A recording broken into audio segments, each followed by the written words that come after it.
Hey, c'est Kana et bienvenue dans Éclore, le podcast pour les esprits créatifs et les âmes d'entrepreneurs qui veulent juste faire des trucs et être heureux. Moi, c'est Kana Aka, pour ceux qui me connaissent pas, ça fait 5 ans que je crée du contenu sur les réseaux sociaux, 3 ans que j'ai créé mon auto-entreprise. Pour ceux qui me connaissent pas avant, je suis copywriter, donc ça veut dire que j'aide les coachs, les freelances, les consultants, bref, tous les entrepreneurs et les nouveaux indépendants à bien vivre de leur activité et à sortir de l'ombre sur leur marché. Voilà, ça c'est ce que je fais pour le travail. Après, je fais aussi des conférences et je suis en train d'écrire mon premier livre. Et voilà, et aussi j'ai ce podcast, donc voilà, bienvenue dans Éclore pour ceux qui me découvrent avec cet épisode et je pense qu'il y en aura pas mal. Parce que aujourd'hui, ça va pas être un épisode comme les autres où je donne un peu des conseils, où il y a une trame et tout. Non, aujourd'hui c'est un épisode qui m'a été beaucoup demandé. Parce que pour ceux, si jamais il y en a qui me écoutent aujourd'hui et qui me suivent depuis le début, du coup depuis 5 ans, que j'avais 16 ans, donc ouais 5 ans, que j'ai commencé à créer du contenu. À la base, ma chaîne, c'était sur l'année d'échange aux États-Unis, comment en gros devenir étudiant d'échange, aller 1 an aux États-Unis et tout ce qui entoure ça, donc comment y aller, comment ça se passe là-bas, le retour, se remettre, se faire des amis, faire sa valise. J'avais fait énormément de vidéos sur le sujet. Beaucoup m'ont découvert à ce moment-là. Et aujourd'hui on va faire un épisode beaucoup plus chill, beaucoup plus racontage de vie. En gros, on va faire le bilan de mon année d'échange aux États-Unis 5 ans après. Parce que ça y est, ça fait officiellement 5 ans que je suis partie aux États-Unis. Même pas 5 ans que je suis revenue, ça fait 5 ans que je suis partie. Parce que quand je suis partie, c'était août de quand j'avais 16 ans. Et maintenant, on est en... Je parle début août, ouais on est en août de maintenant que j'ai 21 ans. Enfin bref, ça fait 5 ans. Du coup, rétrospective. Et un petit bilan de tout ça. Mais avant le bilan et la rétrospective, je vais un peu vous raconter mon année d'échange très rapidement. Parce que bon, si je compile toutes les vidéos où je raconte mon année d'échange, il y a sûrement des heures à écouter sur internet, mais mon année d'échange en genre 5-10 minutes, non 5 minutes, on va essayer, c'est parti. Je suis partie de Paris le 19 août 2019, attends quoi 2019, 2020, 2021, 2022, 2023, 2024. Je suis nulle en maths ou ça fait 6 ans du coup? Non, parce que j'avais 16 ans, maintenant j'en ai 21. Non, ça fait 5 ans, bref.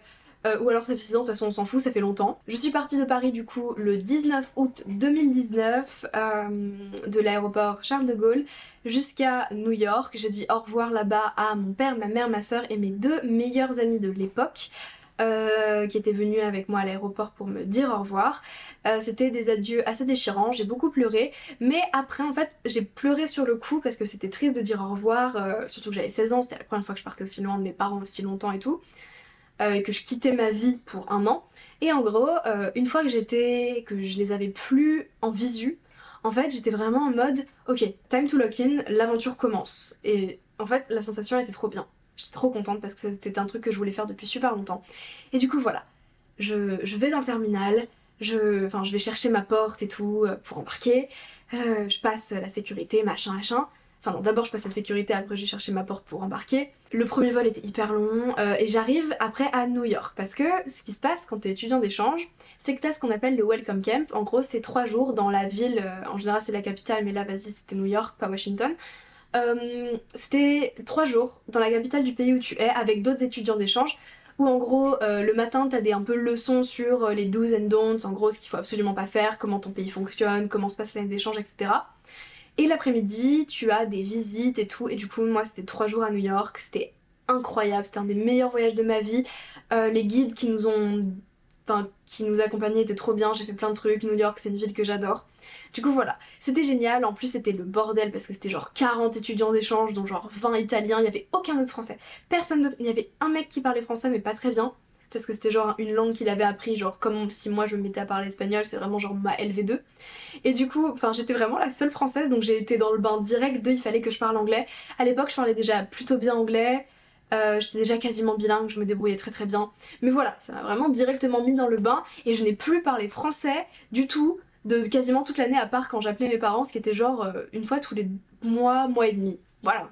Donc vraiment j'ai commencé à parler anglais très tôt. Ensuite après le Welcome Camp, j'ai pris mon avion du coup de New York à Pittsburgh, qui est la grande ville de Pennsylvanie, qui est l'état dans lequel je suis restée, dans lequel il y avait ma famille d'accueil pendant 1 an. Au début Voilà, je rencontre ma famille d'accueil, ça se passe hyper bien, j'avais une sœur et un frère d'accueil, ça s'est hyper bien passé, je me suis trop bien entendue avec tout le monde, j'ai découvert ma chambre, j'ai découvert ma ville, je sais pas, ils m'ont donné des hot dogs et des hamburgers. Premier repas c'était vraiment hot dog et hamburger, je me souviendrai toujours, j'étais en mode ok. Euh, Ils m'ont emmené manger des glaces, j'ai rencontré ma grand-mère d'accueil, ça s'est trop bien passé. C'était super au début. Et puis après, toute l'excitation est un peu retombée. Mais bon, déjà, je parlais de la rentrée parce que 2 semaines après, enfin une semaine non, après mon arrivée aux États-Unis, il y a eu la rentrée. Donc j'ai découvert mon lycée, j'ai découvert mes classes, j'ai choisi mes classes parce qu'aux États-Unis aussi tu peux choisir tes classes. Voilà, le lycée était hyper grand, il y avait des gros casiers comme dans les films, les cheerleaders le vendredi et les mecs en uniforme de football qui sont dans les couloirs, la fanfare. Enfin bref, c'était vraiment un film. Et au tout début, ma sœur d'accueil m'a beaucoup présenté à des amis à elle et tout. Du coup, je me suis dit, c'est trop bien. Je vais commencer, genre mon année commence trop bien, ça va être génial, je vais me faire plein d'amis tout de suite et tout ça. Et après, l'excitation est un peu retombée, j'ai commencé à m'installer un peu dans la routine. Et en fait, je me suis rendu compte qu'aux États-Unis, si jamais tu n'es pas né sur place et que tu n'as pas des amis depuis le jardin d'enfants, en fait, tu n'as pas réellement d'amis, tu as des connaissances. Et ça m'a mis un coup. En fait, le début, c'était féerique, c'était vraiment comme dans un film. Et après, petit à petit, en fait, le milieu de mon année d'échange était vraiment dur parce que j'avais pas d'amis. Et quand j'essayais, j'y arrivais pas.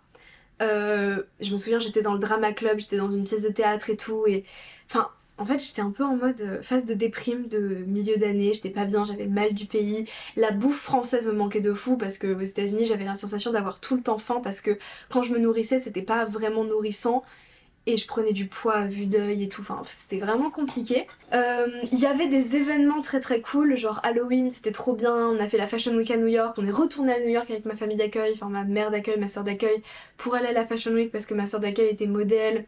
J'ai commencé à faire des défilés aussi, c'est l'époque où j'ai fait des défilés. Si ça intéresse des gens, il y a des vidéos sur ma chaîne YouTube, je crois que je les ai laissées de vlogs de moi à 16 piges qui vais faire des défilés aux États-Unis, c'est un délire. Bref, voilà, il y avait des événements qui étaient très bien. Mais en fait, le quotidien était très chiant et très lassant. C'est à ce moment-là que j'ai commencé à faire des vidéos sur YouTube pour me remplir mes journées, pour m'occuper. Noël est arrivé. Noël, c'était une bonne période parce que c'est à ce moment-là que j'ai rencontré mon copain de l'époque. Donc voilà, mon ex des États-Unis, le fameux, qui causera bien des problèmes dans la suite de cette histoire. Et en fait, à partir du moment où lui il était là, j'avais quelqu'un. J'avais quelqu'un avec qui j'avais une vraie connexion et avec qui j'étais quasiment H24. Et du coup, c'était trop bien. Euh, donc Noël est passé. C'était pas si dur que ça de passer Noël loin de ma famille parce que ma famille d'accueil pour le coup a été vraiment top. Et après, en fait, juste j'allais au lycée, je voyais mon copain en dehors du lycée et juste je vivais ma vie comme ça. Et pendant mes journées de cours, je me formais en copywriting pour pouvoir prendre des clients le plus vite possible quand j'entrerai en France. Et après, on arrive rapidement en mars et il y a eu le Covid. Et du coup, j'ai été confinée. Je pouvais quand même voir mon copain. Heureusement, parce que sinon je pense que j'aurais pété un câble. Et du coup, j'ai repoussé le plus possible le moment où j'ai été renvoyée en France. Mais du coup, très tôt, je suis plus allée au lycée. C'est à ce moment-là que j'ai commencé à prendre des clients pour ma première offre d'entrepreneuriat de l'époque où j'avais des clients dessus, c'était Insta Starter Pack. Je créais le compte Instagram d'entrepreneurs et je les apprenais à l'utiliser pour avoir des clients. C'était ghetto de fou, mais ça avait bien marché à l'époque, c'était mon premier truc, c'était sympa. Donc le confinement, ça m'avait permis de travailler sur ça. Voilà, après le confinement, forcément j'ai dû rentrer en France un petit peu plus tôt que prévu. J'ai pas eu de prom et j'ai pas eu de graduation. Ça, je suis toujours en colère 5 ans après. Parce que c'était genre les moments que j'étais censée vivre du truc. J'avais vécu le homecoming, donc j'avais eu un bal. Mais bon, le gros truc c'était quand même censé être le prom, donc on n'avait pas eu à cause du Covid, j'avais vraiment le seum. Et en vrai, maintenant je me dis c'était juste que j'étais pas censée le vivre et que voilà, il y avait d'autres choses pour moi dans les cartes. Mais enfin bref, que j'étais pas censée le vivre et que de toute façon ça aurait peut-être pas été si ouf que ça. Mais sur le coup j'avais bien le seum et en vrai j'aurais bien aimé voir ce que c'était. Surtout la graduation, en fait je suis plus en colère sur... Enfin j'ai plus le seum sur la graduation que sur le prom. Parce que voilà, j'avais envie de jeter un chapeau en l'air. Bref, je suis rentrée en France, c'était déchirant. Le retour en France était déchirant, beaucoup plus que l'arrivée aux États-Unis. parce que c'était une nouvelle aventure et tout. En fait, le choc culturel inversé, j'en ai beaucoup parlé sur des vidéos sur ça sur ma chaîne à l'époque, mais le choc culturel inversé est beaucoup plus violent. Parce qu'en fait, quand t'arrives aux États-Unis, même si tu t'habitues pas directement, t'es en mode c'est ok parce que c'est pas mon pays et j'y reste que 10 mois.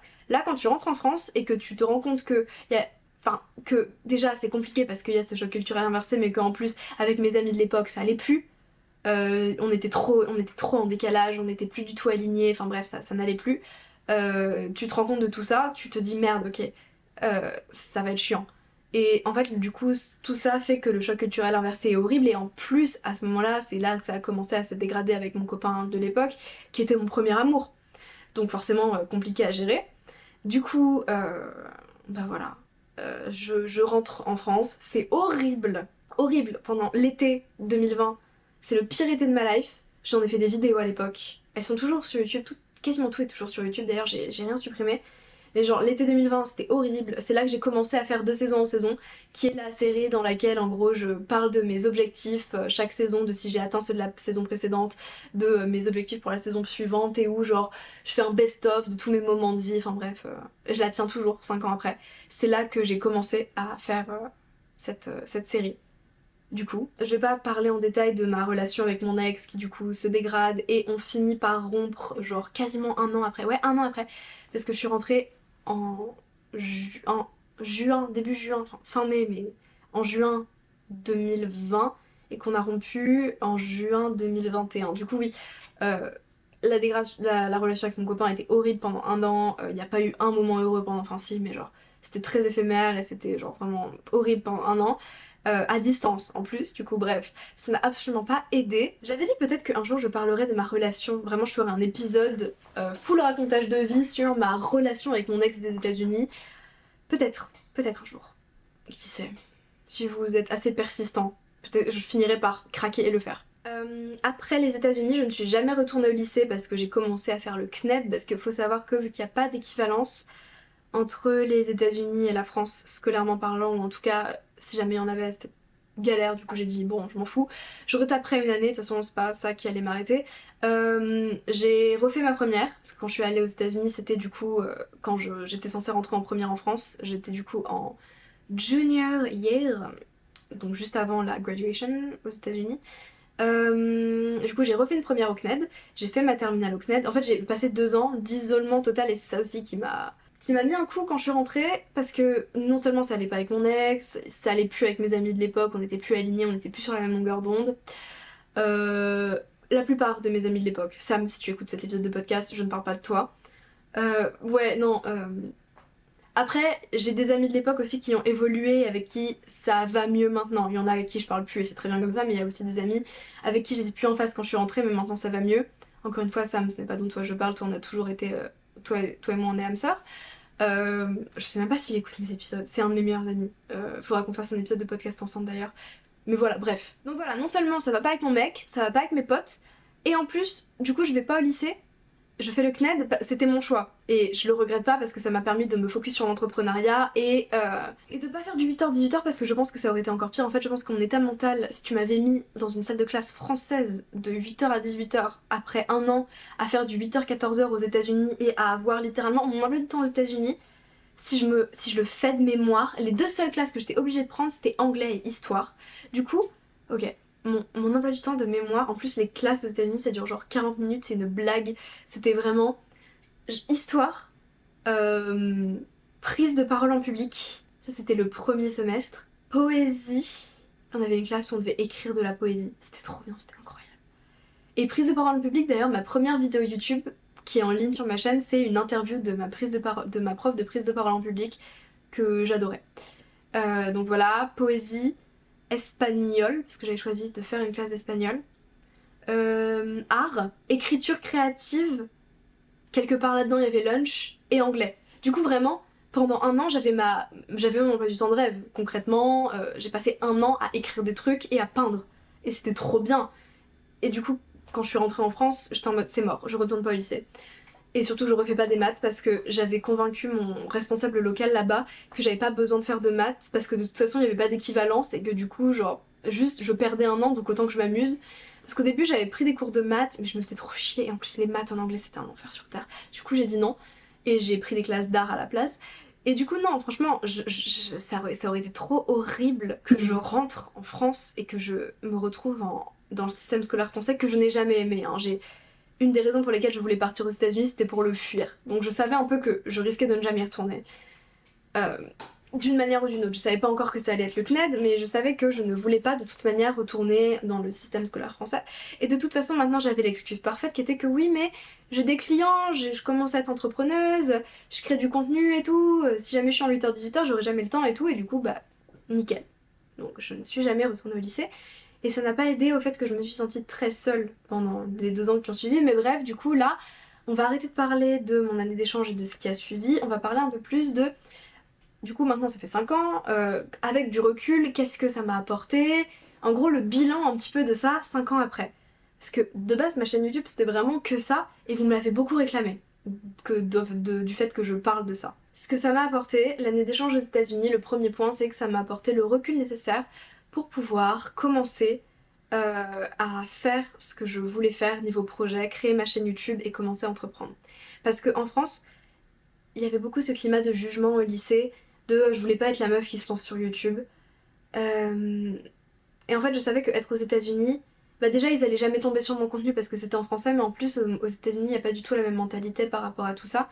Et en fait, le fait d'être assez loin, je m'étais dit peut-être que ça va me retomber dessus quand je rentrerai, mais je pense qu'en un an, j'aurai le temps de me fabriquer la carapace dont j'ai besoin pour tanker quand ça va me revenir dessus, et que de toute façon, bah quand je rentrerai en France, ça fera 1 an que je fais ça, donc ils auront moins de trucs à me dire. Donc j'ai 1 an pour tout donner. Et ça m'a donné la motivation de fou, et pareil pour l'entrepreneuriat, ça m'a... En fait, j'étais tellement loin de tout ce que je faisais que... En fait, ce que je faisais, c'était pour un pays qui était à des centaines de milliers de kilomètres de moi. Du coup, ça n'avait pas du tout la même profondeur et le même sens dans ma tête. Et du coup, ça m'a vraiment propulsée sur ça et c'était trop bien. Après, l'anglais, enfin forcément, je suis bilingue. C'est trop bien, ça tue. Je vais pas m'attarder sur les bénéfices de parler anglais parce qu'on le sait, c'est un avantage de fou de parler anglais dans ce monde actuel. Parce que du coup, tout ce que je me forme en anglais, tous les livres que je lis en anglais, ça m'aide de zinzin en fait. Ils sont trop en avance sur plein de trucs. Et enfin, ce que ça m'a apporté, si je devais les résumer en 3 gros points, ce serait vraiment ça. Ce serait m'être lancée, m'avoir propulsée pour me lancer, l'anglais et savoir être seule. Parce que pendant les premiers mois du coup de mon année d'échange, avant que j'ai mon copain, j'étais vraiment toute seule. Et même en fait le fait de faire le pas, de faire un voyage toute seule à 16 ans, d'aller vivre dans un pays, de vraiment sortir de ma zone de confort de fou à ce point, de faire le pas vers l'inconnu, ça m'a montré que j'étais capable de le faire, déjà, et ça m'a aussi prouvé que j'étais capable de faire des trucs toute seule. Et ça, c'est un truc que j'ai implémenté de fou dans ma vie depuis, que j'ai un peu perdu à un moment pour d'autres raisons, mais que je suis en train d'essayer de retrouver à fond. En fait, genre, vraiment, la meuf de 16 ans, la moi de 16 ans, frère, elle était... Enfin, elle savait être toute seule, quoi. Elle passait ses journées... Elle a passé pendant 5 mois ses journées toute seule. Genre vraiment, septembre, octobre, novembre, 4 mois. Septembre, octobre, novembre, décembre, j'ai été toute seule toute la journée au lycée parce que les relations que j'avais étaient hyper éphémères, même dans les clubs que j'ai rejoints, parce que j'ai rejoint club de théâtre, club de français, club de ski, même si je suis jamais partie skier à part avec mes cousins d'accueil, bref. Genre vraiment, la moi de 16 ans, elle savait être seule. Et la moi de maintenant réapprend à être seule autant que la moi de 16 ans savait, mais elle était trop forte. C'était une dinguerie comment j'étais capable de m'autosuffire. J'étais pas bien parce que bah ça m'a fait quand même du mal de devoir être toute seule là où je voulais. En fait, c'était pas être toute seule qui me faisait chier, c'était que je voulais créer des connexions et que j'y arrivais pas. C'était ça qui me rendait mal, pas le fait d'être toute seule. Mais sinon non, je me gérais de fou. Est-ce que je le referais de partir en année d'échange? Oui, parce que ça m'a forgé. Vraiment pour le coup, l'année d'échange, ça a construit ma personnalité de fou. Et ça m'a donné... En fait, déjà, rien que maintenant, je trouve ça trop bien de pouvoir dire je suis partie 1 an aux États-Unis quand j'avais 16 ans. C'est un peu un flex. Mais bon, je le referai pas que pour ça, je le referai parce que vraiment, bah, ça m'a propulsée dans mon voyage de vie. Genre, j'ai grandi de fou en 1 an. Plus que ce que j'aurais pu grandir en France, je pense. Parce que, en vrai de vrai, c'est aussi ça qui a créé le décalage avec mes amis de l'époque. C'est que j'étais plus mature. Parce que, en vrai, je veux pas faire la meuf en mode j'étais trop mature pour mon âge et tout, parce que non, il y avait plein de trucs que j'avais besoin de régler, il y avait plein de trucs sur lesquels maintenant avec le recul j'étais pas du tout mature et tout ça, et plein de situations que j'aurais pu beaucoup mieux gérer, mais enfin, j'étais plus dans la même vision que mes amis de l'époque parce que j'ai grandi très vite en fait. Est-ce que j'irais vivre aux États-Unis maintenant? Non.